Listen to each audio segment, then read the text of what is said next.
ऐसी बहुत चीजें तो बहुत हैं, लेकिन उसमें से ज्यादा समय क्योंकि नहीं मिलता है तो एक या दो ही शेयर कर सकते हैं आपके साथ। इससे हमारा भी विश्वास और मजबूत हो जाता है।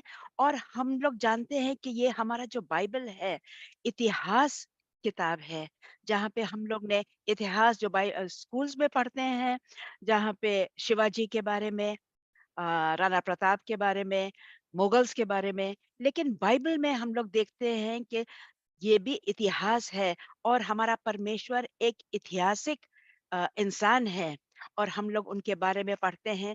और जब उस समय की चीजें जो पाई जाती है, चाहे वो कितनी छोटी हमें और आपको लगे, लेकिन उससे पता चलता है कि बाइबल में जो बातें लिखी हैं कितनी सही है, और ये सच में हुई।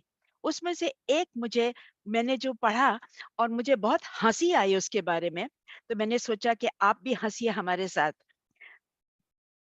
इज़राइल के एक हिस्से में पाया गया, जब खुदाई की तो उन्होंने एक कंघी पाई। कंघी जो कि हाथी के दांत की बनी हुई है, बहुत एक्सपेंसिव, जो आज होगा उसको आइवरी बोलेंगे। उस पे लिखा पाया गया, कनन के जमाने की राइटिंग में, जो कनन का देश, आप समझिए, उस समय के राइटिंग में पाया गया कि ये कंघी इस्तेमाल हो उन लोगों के लिए जिनके सिर में जुई है। लड़कियां जो स्कूल में जाती हैं, उनको वो छोटे इंसेक्ट्स, जो कि इंग्लिश में लाइस बोलते हैं, हिंदी में जुई बोलते हैं, हो ही जाता है। उसमें लिखा है कि ये कंघी इस्तेमाल हो उनके लिए जिनके सिर में जुई है, और जिनके दाढ़ी में जुई हो। अब उस वक्त कितने लोग कैसे नहाते थे, कितना नहाते थे, वो परमेश्वर जानता है। तो मुझे बहुत हंसी आई, लेकिन ये कंघी पाई गई एक खुदाई में, तो मैंने सोचा आपके साथ शेयर करें, क्योंकि इतनी पुरानी चीज है, जो कि कनान के देश के समय के उसमें राइटिंग थी।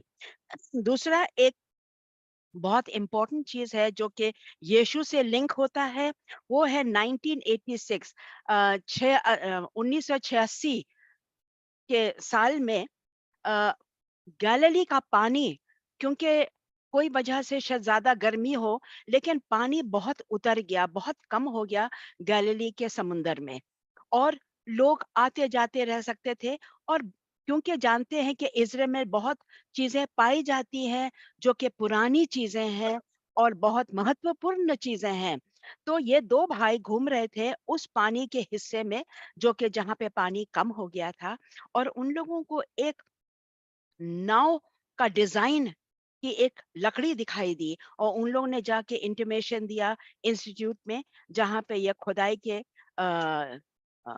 जाने माने लोग हैं जो पढ़ाई करते हैं और पता लगाते हैं।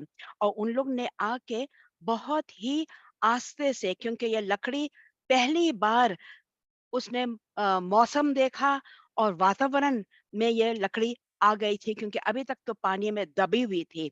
उन लोगों ने जब निकाला तो देखा कि ये एक नाव है। वो नाव को निकाला गया, और उन लोगों ने 11 साल तक एक खास सोल्यूशन में छोड़ा है उसको, म्यूजियम में डालने से पहले। आज वो म्यूजियम में है, और उनको ये पढ़ लिख करके, जानकारी देख करके उनको पता चला कि ये 2000 साल पहले की नाव है, जो कि इस पानी में डूब गई थी। वो नाव हम लोग के लिए क्यों इम्पोर्टेंट है जानना, कि वो नाव जब 2000 साल पहले हमारे यीशु मसीह इस धरती पे चले हैं, इज़राइल में चले हैं, और मती और मरकुस में हम लोग देखते हैं कि किस तरह से यीशु नाव में उस पार जाते थे, नाव में बैठ करके लोगों को सिखाते थे, पढ़ाते थे, कि क्योंकि बहुत भीड़ हो जाती थी, तो नाव में जीसस बैठ करके लोगों को अपने बारे में और अच्छी-अच्छी बातें सिखाते थे। ये भी देखते हैं कि पतरस और यीशु के भाई जो थे, जेम्स और दूसरे भी, वो लोग मछुआरे थे, और वो लोग मच्छी पकड़ते थे, ये इस तरह के बोट्स में।